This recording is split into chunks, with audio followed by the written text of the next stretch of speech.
Who's your heart beating for? Who's your heart beating for in this life?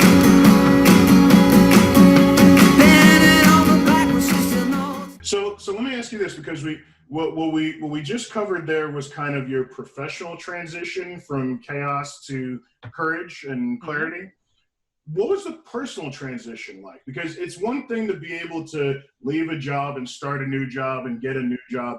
Those things can turn over, and for the most part, you're not in the same circles. But when it comes to family, when it comes to friends, spouse, children, neighbors, these things tend to stick with you, and they tend to be very important, very crucial to your life at any given point. So when you've got someone who is in chaos, everyone around them is experiencing that chaos. And then as they're going through that recovery, then they're going through that recovery too, but at the same point, because they've experienced the chaos, they're somewhat untrusting of the recovery. They may hope for the best, but they're still fearing the worst. And then to come through to that new place of, I am recovered and I'm helping others to recover. Now, if they haven't dealt with their trauma of the past in dealing with that chaos, they've got their own journey to go through to come to a new kind of reality, a new acceptance of this new way forward. Can you tell me a bit about that for the key people, the family in your life, and how that? Yeah, my family was very supportive. My family was very supportive. They were hopeful and weren't making any bets on me.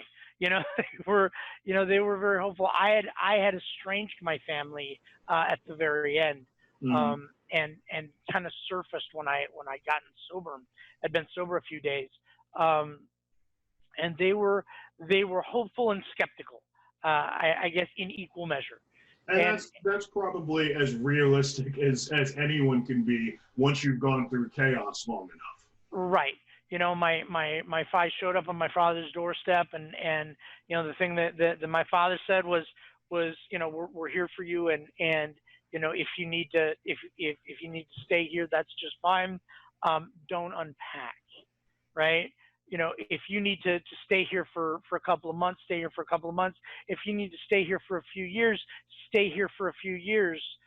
Make no mistake, you're not moving back in, right? Like you're not moving, but don't unpack.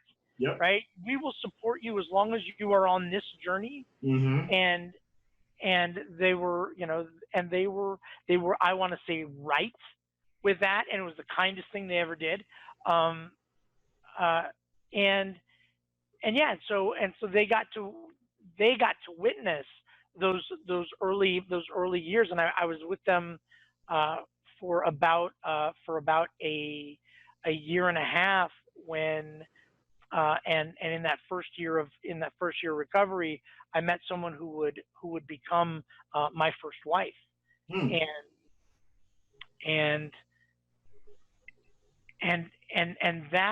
that was an interesting progression. Very shortly before we got married, we found out we were pregnant, and that my son was on his way. Okay. In that moment, it became very important to me to become the human being that both this woman and this child needed, right?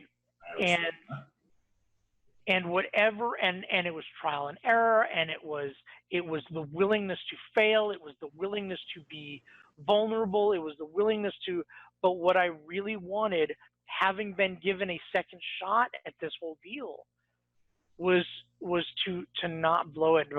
My biggest fear, and I guess it remains, is to meet my judge at the end of this ride, and have my judge go, "You burned one to the ground. All right, no problem.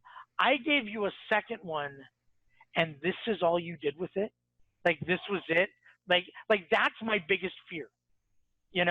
That I gave you another one, and you did something mediocre. You did something safe. You did something half-assed with it. And so You know, it was really important to me. And so I learned, and I read a million books, and I talked to a million people, and I really threw myself into personal development. I threw myself into all kinds of stuff, and I really like devoted myself to becoming the person that these two human beings deserved in their life, and not make excuses for why I was like behind, you know.